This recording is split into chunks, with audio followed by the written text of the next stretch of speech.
অনেকদিন আগের কথা, একটি বনের পাশে একটি নদী ছিল। সেই নদীতে বাস করত এক বোকা কুমির, আর বনের ভিতরে বাস করত এক চালাক শিয়াল। শিয়াল প্রত্যেক দিন পানি খাবার জন্য নদীতে যেত। তখন কুমিরের সাথে তার কথা হতো। আছি আছি, আমি ভালোই আছি। তুমি কেমন আছো ভাই? আমিও ভালো আছি, আর এখন তো খুব ভালো আছি, কারণ আমাদের চাষবাস এবারে ব্যাপক ফসল হয়েছে। সারা বছর খেয়ে পড়ে যা থাকবে তা বিক্রি করলে অনেক টাকা পাওয়া যাবে। তা ভাই, এসো না একবার ডাঙায় দেখে যাও আমরা কিসের চাষ করছি। হ্যাঁ ভাই, একদিন যাব। শিয়াল প্রত্যেক দিন পানি খাবার জন্য নদীতে যেত এবং শিয়াল তাকে চাষবাসের অনেক গল্প শোনাতো। একদিন শিয়াল প্রত্যেক দিনের মতন পানি খাবার জন্য নদীতে গেছে। গিয়ে দেখে কুমিরের খুব মন খারাপ। তখন শিয়াল জিজ্ঞাসা করলো, এই যে শিয়াল ভাই, কি খবর? মন খারাপ কেন? আর বলো না ভাই, দিনে দিনে নদীতে মাছের সংখ্যা এতই কমে গেছে, এখন ঠিক মতন একবেলা খাবারই জোটে না।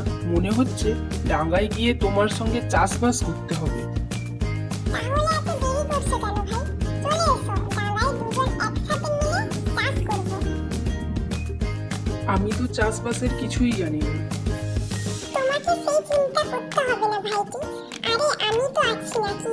তুমি শুধু শ্রমিক দেবে আর আমি বুদ্ধি দেব। কুমির শিয়ালের প্রস্তাবে রাজি হয়ে গেল। সে ডাঙায় উঠে শিয়ালের কথা মতন পুরো জমিতে হাল চাষ দিল। জমিন চাষের জন্য তৈরি করলো। তখন শিয়াল বলল, তা ভাই, চাষবাস যে করবে, ফসল হলে কোন অংশটা তুমি নেবে?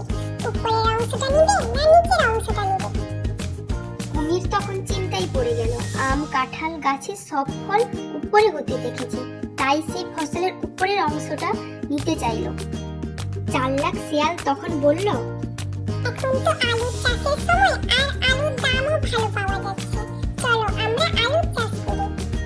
এই শিয়ালের প্রস্তাবে রাজি হয়ে গেল এবং মাথার ঘাম পায়ে ফেলে কঠোর পরিশ্রম করে আলু চাষ করলো। কিছুদিন পরে যখন ফসল পরিপক্ক হয়ে গেল, তখন কুমির আলুর গাছের উপর অংশ কেটে নিয়ে চলে গেল বাড়িতে। গিয়ে দেখে সেখানে কিছুই নেই। আলুর ফসল যে মাটির নিচে হয় সেটা কুমিরের জানা ছিল না। চালাকি করে শিয়াল কুমিরের দ্বারাই সব পরিশ্রম করিয়ে নিল, কিন্তু ফল ভোগ করলো শিয়াল একাই। এই যাত্রায় কুমির ঠকে গেল। কুমিরের খুব রাগ হলো। সে আবার শিয়ালের সঙ্গে দেখা করলো এবং বলল, চলো আবার আমরা চাষ করি, তবে এবারে কিন্তু আমি মাটির নিচের অংশটা নিব। শিয়াল কুমিরের কথা শুনে মনে মনে হাসলো। শিয়াল বলল, এখন তো ধানের সিজন, দামও ভালো আছে, তো চলো ভাই, এবার আমরা ধানের চাষ করি। এবারে কুমির আর শিয়াল মিলে ধানের বীজ বহন করলো। দেখতে দেখতে ধানের গাছগুলো বড় হয়ে গেল এবং এক সময় ধানগুলো পেকে গেল। কথা মতন শিয়াল ধানের উপরের অংশ কেটে নিয়ে চলে গেল এবং গোড়াগুলো জমিতে রেখে গেল। কুমির যখন ধানের গোড়াগুলো টেনে টেনে তুললো, দেখলো সেখানে কিছুই নেই। সে আবারও ওই চালাক শিয়ালের কাছে ঢুকে গেল এবং সে রাগান্বিত হয়ে গেল। সে ঠুকে যাবার জন্য সে আবার চাষবাসের জন্য মন স্থির করলো। কি খবর কুমির ভাই, দিনকাল কেমন যাচ্ছে? এই তো চলছে। তা তোমার চাষবাসের খবর কি? এই তো কয়েকদিনের মধ্যেই নতুন ফসল লাগাবো। তা ভাই বলছি, আমাকেও সাথে নাও তোমার। ঠিক আছে, তুমি সাথে থাকলে তো ভালোই হয়। এবার কিন্তু আমি উপরের অংশটাও নেব আর নিচের অংশটাও নেব। তোমাকে কিন্তু মাঝের অংশটা নিতে হবে, দিলেই আমি তোমার সঙ্গে চাষ করব। কথা শুনে শিয়াল মনে মনে হাসতে লাগলো। হ্যাঁ ঠিক আছে, তো এখন তো আখের সময়, চলো আমরা আখের চাষ করি। শিয়াল ও কুমির মিলে আখের চাষ করলো এবং একটা সময় গাছগুলো বড় হয়ে গেল। একদিন সকালে কুমির আর শিয়াল সেখানে উপস্থিত হলো।